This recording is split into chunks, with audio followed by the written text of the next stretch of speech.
Hello' everyone, মই ৰূপশিখা আমাৰ চেনেলৰ অন্য এটি মিনি ভ্লগলৈ আপোনালোকক স্বাগতম জনাইছোঁ। আগৰ ভিডিঅ'টোত আপোনালোকক ডিৰাঙত থকা ট্ৰি হাউচটো দেখাইছিলোঁ। আজি আপোনালোকক দেখাবলৈ গৈ আছোঁ ডিৰাঙত থকা এটা বিখ্যাত মনেষ্ট্ৰী। তেওঁলোকে আচলতে গুম্ফা বুলি কয়।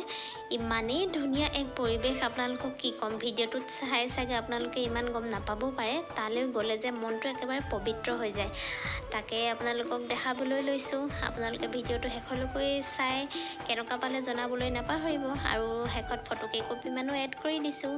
ডিৰাঙত থাকোঁতে যিহেতু মোৰ ইউটিউব চেনেল নাছিলে, সেয়ে যি অলপ ভিডিঅ' ক্লিপ মোবাইলত আছে তাকে আপোনালোকক দেখাবলৈ চেষ্টা কৰিছোঁ। আপোনালোকে এতিয়া ভিডিঅ'টো এনজয় কৰক। মই ডিৰাঙৰ আৰু অন্য মিনি ভ্লগ লৈ আপোনালোকৰ কাষলৈ অতি সোনকালে আহি আছোঁ। আজিলৈ আহিছোঁ, বাই বাই।